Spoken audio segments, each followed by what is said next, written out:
Viewers and subscribers, welcome back to Beating the Press podcast. I am your host, Rafa. Now, coming up in today's podcast, we're going to be looking ahead to the EPL coming up on the weekend. Two big matches are in play. Big London derby, West Ham versus Chelsea. And of course, the big one coming up on Sunday, a massive clash, a top of the table clash. Man City versus Arsenal. Now, joining me this evening to preview these matches and to talk some EPL football, we have Christoph. Good to be back, viewers. Yes, Christoph, Champions League midweek, and we are back at it in the EPL come the weekend. Any surprises in the Champions League though, Christoph? Arsenal were in action, drawing 0-0. Talk to us. Any surprises? I think the major surprise would probably be Barcelona losing 2-1 to Monaco, to be honest. But as far as the Champions League, I was mostly proven wrong that teams would be playing cautious. Of course, the Real Madrid, we expected to be attacking. I think they won what, 9-2 or something like that in their first fixture. Yeah, Bayern Munich, No, Bayern, Bayern was 9-2 Bayern. against Yeah, Zagreb, I think. right. Right, right. Yeah, of Um, course, Kane really taking advantage of this minnow, so to speak. So, big scoreline there. right, but as for most of the games, they kind of went as expected. Yeah, Aston I Villa, would say. I must say, a very impressive showcase there from Aston Villa. Liverpool, likewise. The English team did fairly well, I would say, apart from Arsenal, Christoph, who took a rather cautious approach in their game.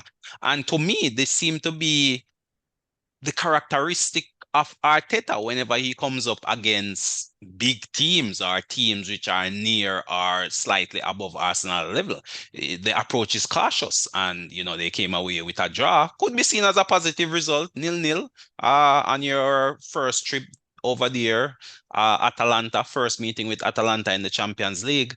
Uh, yeah, I mean, a point, not the worst result in the world, but for the team he played, I expected more from this Arsenal outfit because, to my surprise, Christoph, there was not much rotation in that Arsenal squad. It was pretty much the best 11 that was available that he played. Um, I mean, one could say it was the best 11. I don't know that it is. Players like Jesus and Martinelli seem to be misfiring at the moment. Jesus definitely not at his best. Martinelli did get a chance where, one would say should have been buried.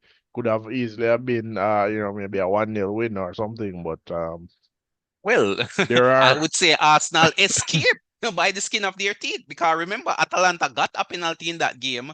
And if not for the heroics, a double save by Rea saved the penalty and then saved the follow-up shot. So to me, it was really Arsenal who got lucky in this one. I mean, Atalanta should be I mean, kicking themselves, not I getting I all 3 points. I can't call it by the skin of your teeth when your keeper makes the save. So, it is, Heroic keep stuff, keep it miraculous keep stuff. keeping skills. It's not by the skin of your teeth. No. If they had, kicked away the penalty, skied it, gone wide, then, for sure. But this was the keeper was on. You have a keeper to stop goals, to shot stop. That's what the keeper is there for. The keeper did his work. So Well, for sure, can't disagree. But if there was ever gonna be a winner, I would say Atalanta. But a point shared, as I said, not the worst result. And of course, we look forward to the rest of the Champions League action. New format, and it's looking pretty nice, to be honest. Games left, right, and center. Tuesday, Wednesday, Thursday. Champions League is on.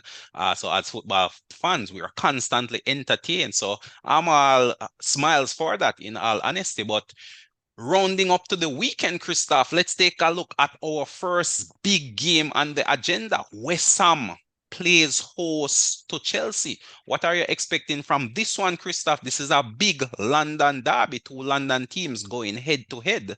West Ham at home, Chelsea, the visitors. Well, it's the type of game where Chelsea, would want to prove themselves that they are, finding their legs, finding their form, and coming to play football. It's the type of game where you kind of expect somebody like Cole Palmer to really shine. But, Chelsea seems to be a bit hit or miss still, in my opinion. We saw them get a big win a couple of weeks ago. Then it was kind of, maybe it would be, it's coming from the international break. That's the problem for them. Players kind of drop off slightly. But I don't know. I'm not sure what to expect.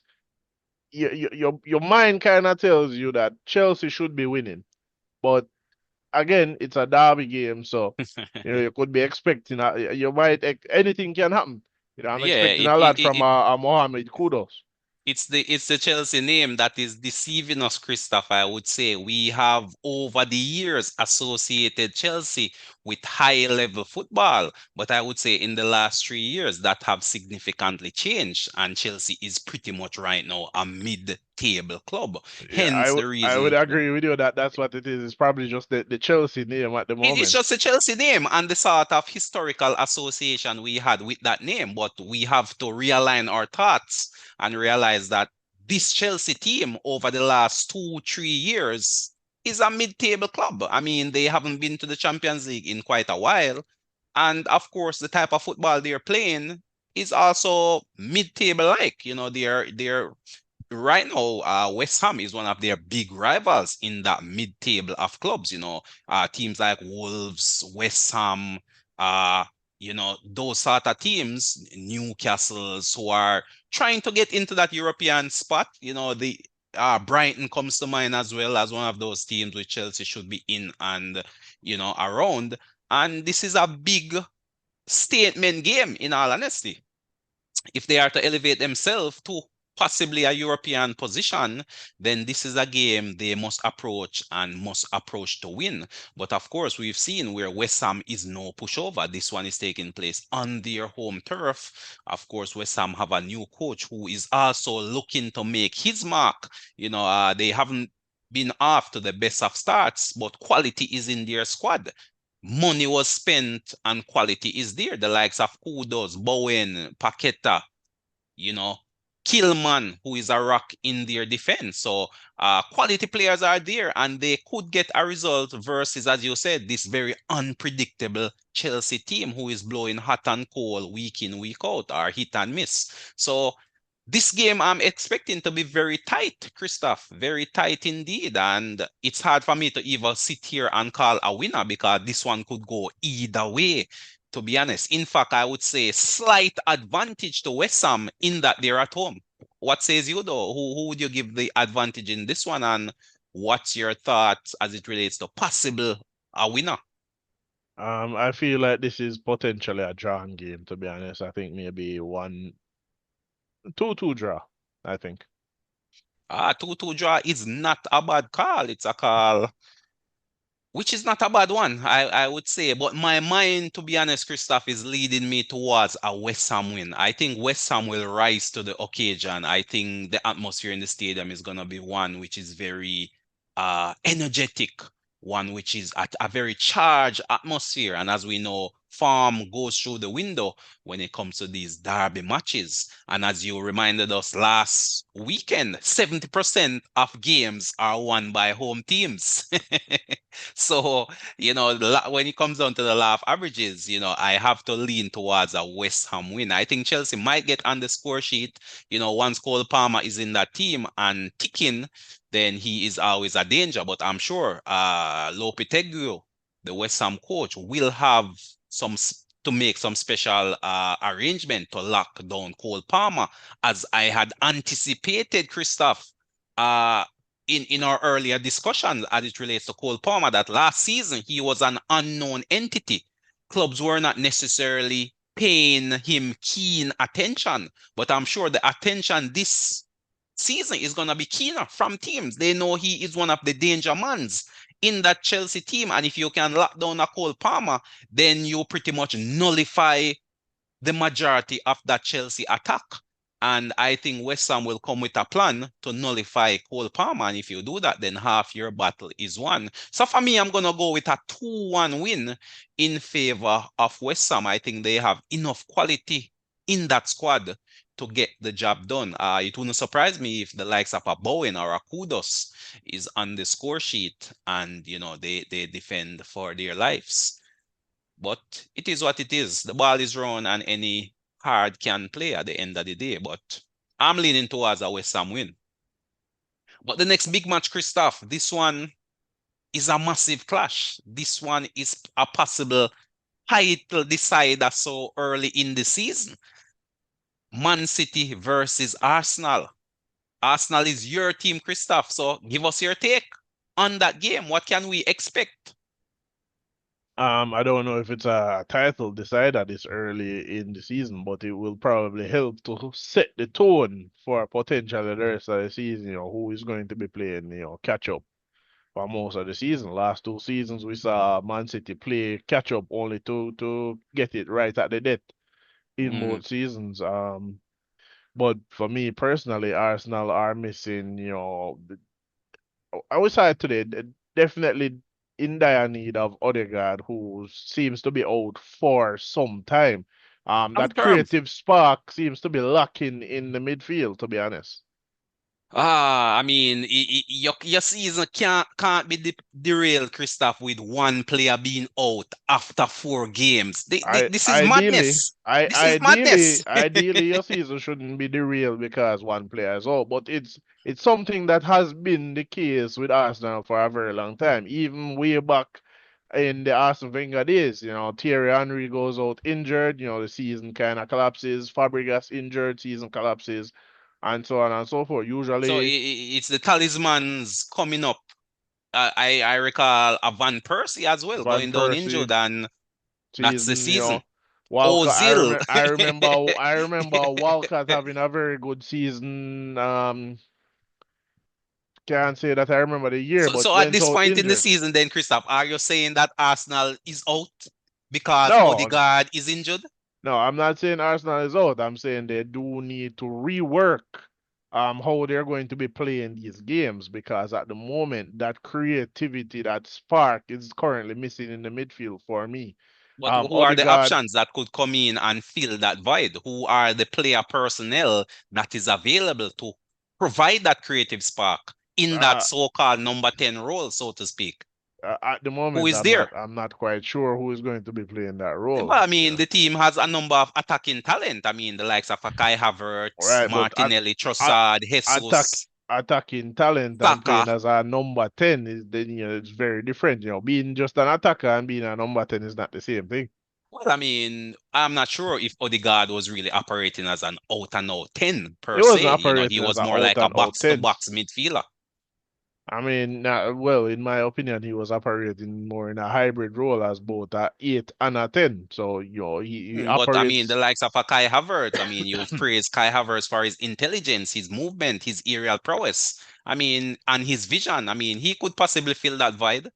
A similar lineup as to what they played versus Atalanta, with Jesus possibly playing that number 9 role and then Kai Havertz playing that hybrid role. That's a possible solution. It would I think Arteta may very well go with that as his starting 11 versus Man City.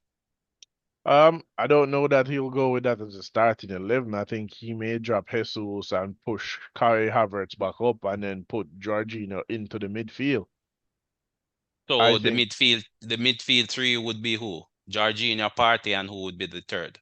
and Declan Rice, I think, is what Oh, he and might. Declan Rice. That's Okay. why. Ah, That's why I think he might go with, and try to play a kind of double eight system or something like that.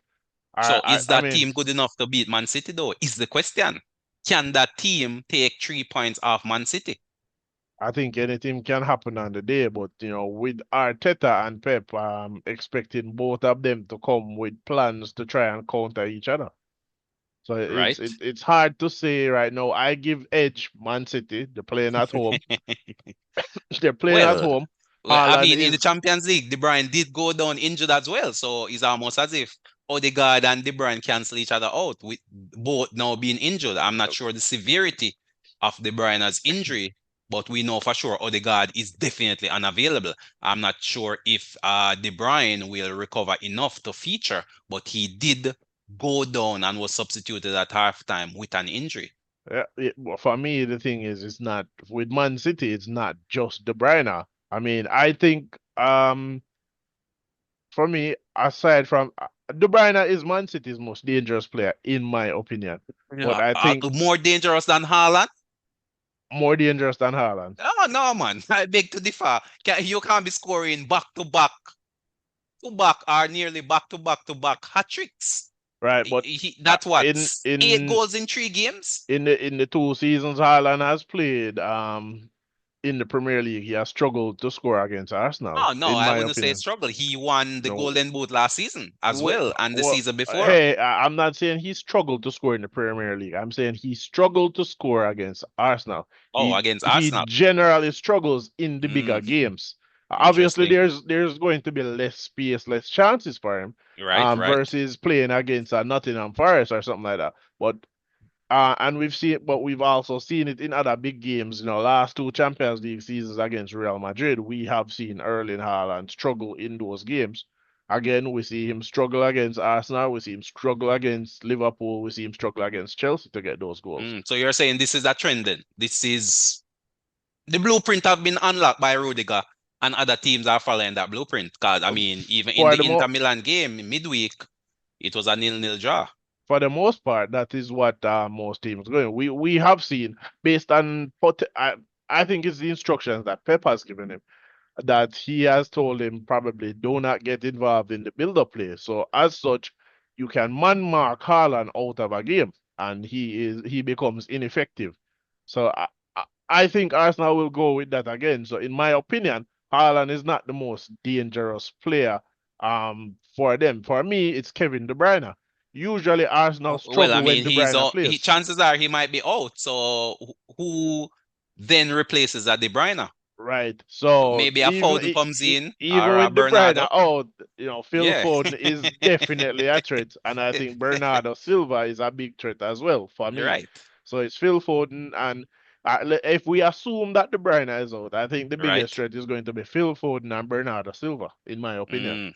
Mm, not a Haaland, you're saying. No, Okay. Well, I see Haaland being the biggest threat, not only against Arsenal, but against the entire league in general. but I mean, we're not talking about the entire league right now. We're talking about Manchester City well, true, versus true, Arsenal. true. So that being said, however, Christoph, that being said, how are you anticipating this one to be played out? Do you see this one as a chess game, a very tactical game, or one which we will likely see free flowing football, teams attacking to get the 3 points, or do you see a similar approach being taken by Arteta, a more cautious, cagey approach?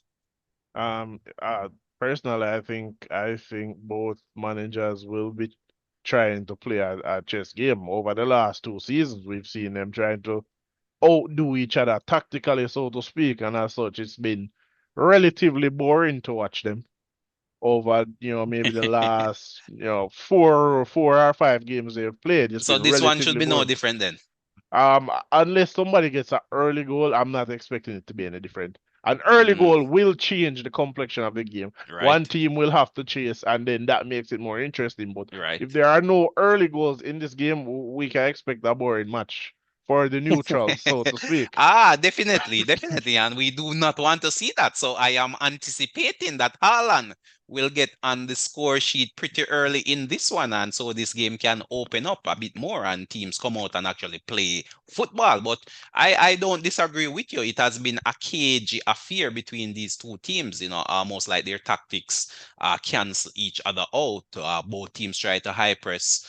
Both teams try to control the game in terms of possession, and as a result, it's more of a midfield battle with limited opportunities and limited chances. But as you know, it will come down to who execute on the day. So while I don't disagree with you, it should be an interesting watch. But I'm not expecting any fireworks, in all honesty. I'm also expecting this one to be pretty low scoring, a team possibly winning by the odd goal. So, in terms of your predicted scoreline, though, Christoph, what says you for this one? I don't have a predicted scoreline. I'm not sure how this game will end. All right. So, in terms of a predicted result, then, since you can't give us a scoreline, what says you about a result? Who wins? Or does I it draw? I probably will double chance it and say it's probably Manchester City or a draw. Manchester City are a draw. So your confidence in Arsenal then, Christoph, is surely lacking this early in the season. Now, it's not a matter of confidence. As we said earlier, 70% of games is won by the home team. Well, I We're mean, Arsenal playing. could drop into the 30% this weekend. Why not? They could drop into the 30%, but for me, since I mean, as I have said, I feel that Arsenal, they have a good squad, but it feels lacking in depth. Mostly, but also I feel like Arsenal do not have like a a, Are a game changer or a dominant player, somebody who or controls the game. is is it a case though where Arteta lacks confidence in the players he has though, Christoph? Is that the case? He just doesn't trust the players. To me, I'm leaning more towards that, where he doesn't have faith in the players at his disposal. When I look at the likes of a Martinelli, who I was expecting to kick on and do big things, to me, Martinelli's growth have somewhat stagnated ever since the signing of Trossard, for example. His game has just gone downhill. Similarly with Jesus. Jesus started off his career at Arsenal pretty hot. And picked up He an injury, and then picked that up an there was a injury and decline. then a decline ensued. So I'm getting the feeling that Arteta is just not confident in these non-starting players, and that seemed to be affecting the players psychologically. In all honesty, so questions must start to be asked in terms of his man management skills. Can he keep all these top players happy?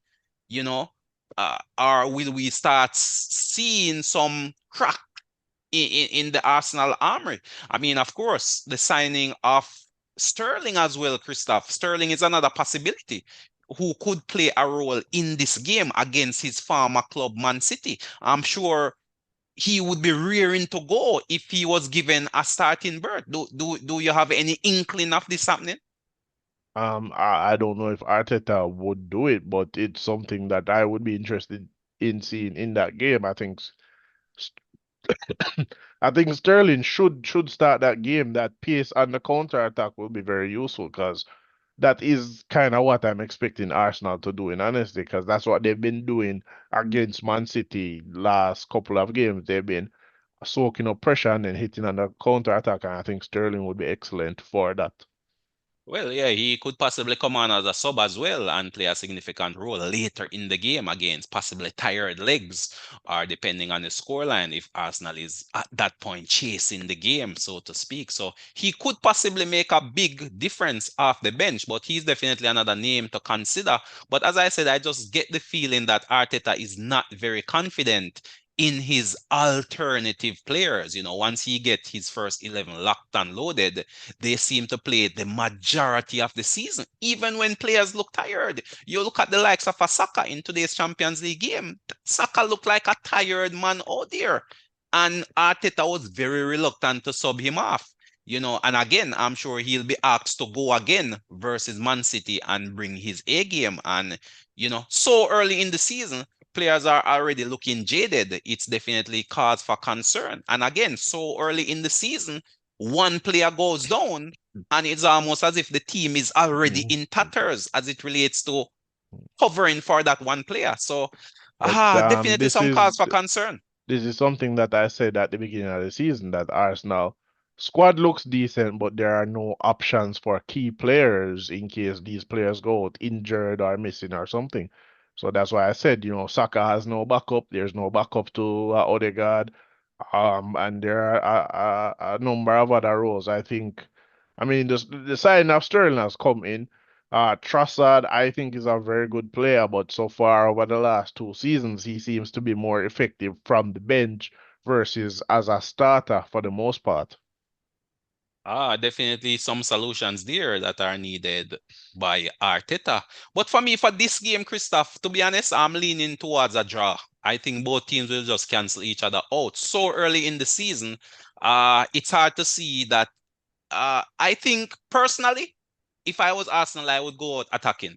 Because to me, even if you go out attacking and lose this game, there is there is enough games in the season to make up for this loss so early.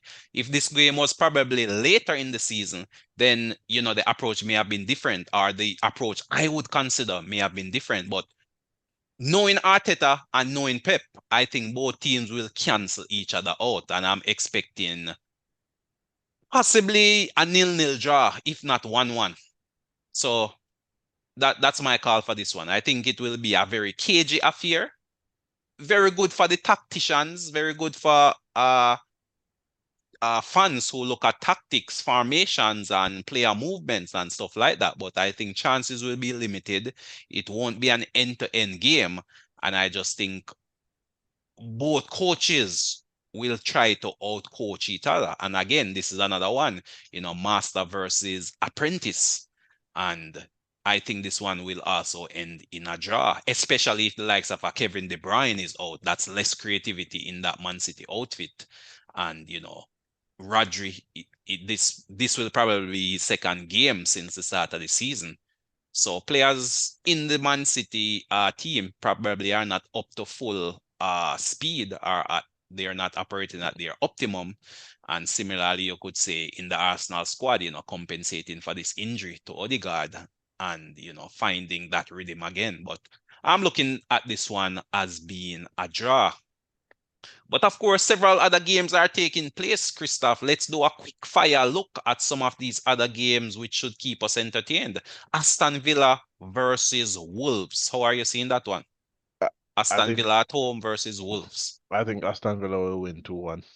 Aston Villa 2-1. Can't disagree with that. Aston Villa seem to be rounding into form, and Emery seemed to know his team inside out at this stage. Oftentimes making a few tactical changes here or there, but they seem to have a rhythm, they seem to have a style of play. And once you have the likes of a Watkins in that squad and taking his chances, then Aston Villa should get the better of Wolves. And again, Wolves failing to get a win. And I don't see them getting their first win versus Aston Villa. So I do agree. I think Aston Villa should come away winners in this one. Fulham versus Newcastle. Fulham Newcastle. Um, I think um, I think that one is a bit difficult to call. Newcastle has been getting results everywhere so far.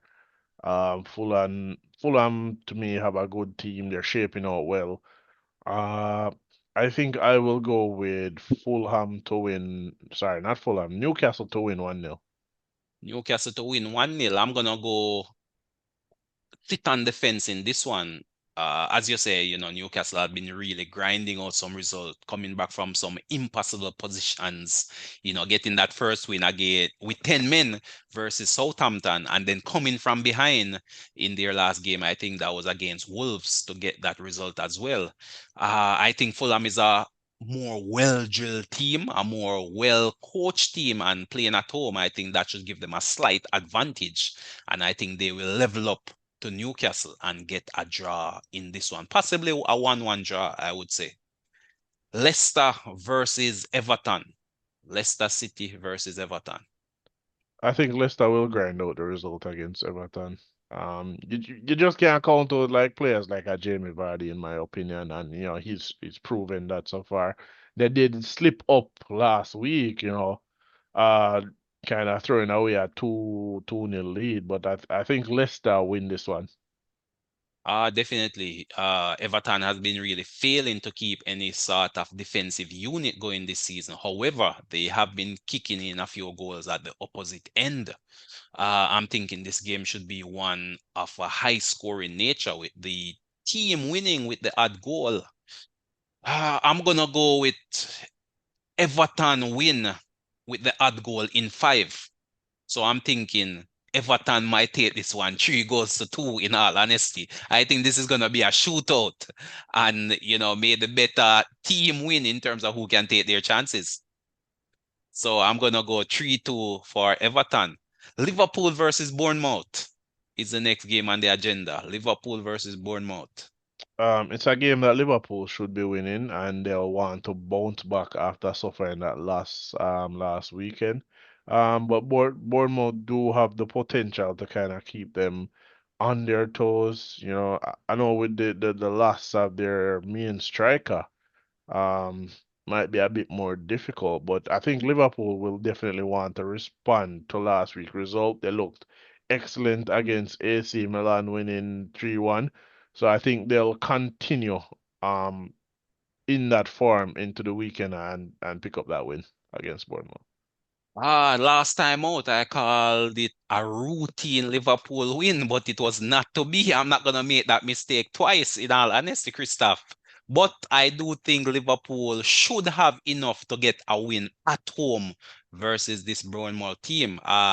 One of the standout players for me in that Champions League midweek clash was Gagpo, and he should be knocking at the coach's door to get a start in this game, Christoph. He was on fire versus AC Milan, and I'm hoping Slat will see his form and elevate him into the starting 11.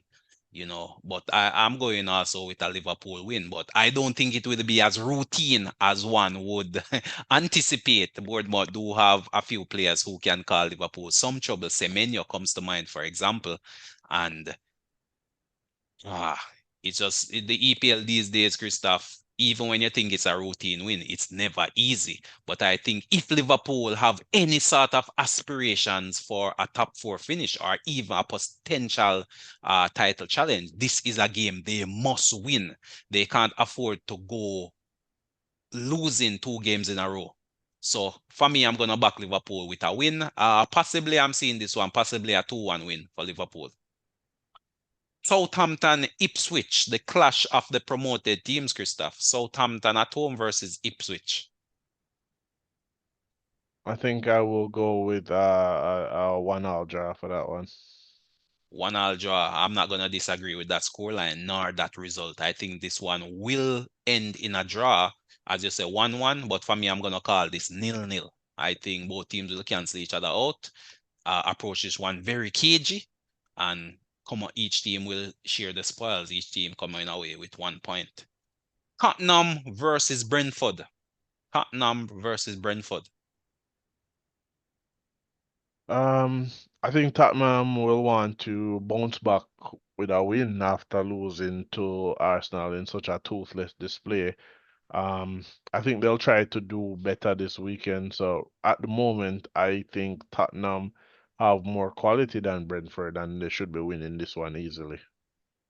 Yes, this one, Tottenham at home. The problem with Tottenham is that they are creating chances, but they are not really taking these chances. Brentford is usually a very good team, especially when they play against top six opposition. So for me, Christoph, I just think Brentford has something up their sleeve. Similar thought as to when they had played Man City and got that early goal. Wissa is now out injured, so their attacking threat have been significantly wounded. And it's for that reason why I think Spurs may very well take advantage of that. They are a bit more limited in terms of their attacking prowess, and I think Spurs will take advantage of that. However, they do have enough to hurt the Spurs team, and I think Spurs may just edge this one 2-1. So for me, I'm gonna go Spurs 2-1. Then we have Crystal Palace playing host to Manchester United, Christoph. Talk to us about that game. I think that's a potentially tricky tie for Manchester United. They've seemed to have, found a bit of form over the last couple of weeks. But Crystal Palace is a tricky opponent and does tend to give United a bit of trouble. I think I'm going to go with Crystal Palace 2-1. Crystal Palace 2-1. This is a Yeah, shock result, I must say. I did not anticipate that you saying that. Crystal Palace 2-1. I think Crystal Palace will win 2-1, yeah. Wow, wow, that should be a big surprise for the weekend if it was to come to pass. But I see nothing other than a United win, Christoph. I The don't see it. United would have gotten that experience having played Brighton and Southampton away. I mean, it was a routine win versus Southampton, and I think it will be a routine win versus this Crystal Palace team as well. So for me, I'm gonna go with a Manchester United win, 2 goals to nil. As you say, Manchester United seem to be rounding into form. Ten Hag seem to have found the right formula.